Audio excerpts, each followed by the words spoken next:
Bonjour et bienvenue au calendrier de l'après, ce calendrier que nous effeuillons jour après jour, page après page, 24 jours après Noël jusqu'au 17 janvier, une manière de redescendre de Noël de la même façon que nous y sommes montés pendant le temps de l'Avent, jour après jour.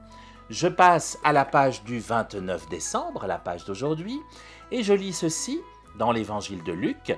Rendez à César ce qui est à César et à Dieu ce qui est à Dieu.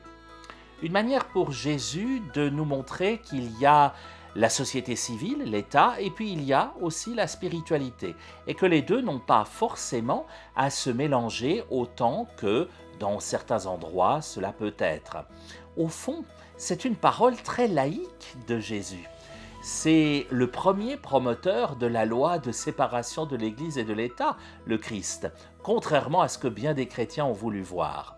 Rendez à César ce qui est à César, c'est-à-dire à nos gouvernants, à l'État, et puis rendez à Dieu ce qui lui appartient de son côté.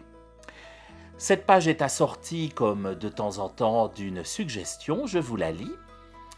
Que je ne méprise pas la société en laquelle il m'a été donné de vivre, mais que j'y prenne ma part et respecte mes obligations. C'est ce que je vous invite à faire. Prenez votre part dans la société dans laquelle vous vivez. C'est aussi une manière de suivre Jésus puisqu'il nous l'a demandé. Rendez à César ce qui est à César. Et puis, prenez votre part aussi dans votre croyance, dans votre religion.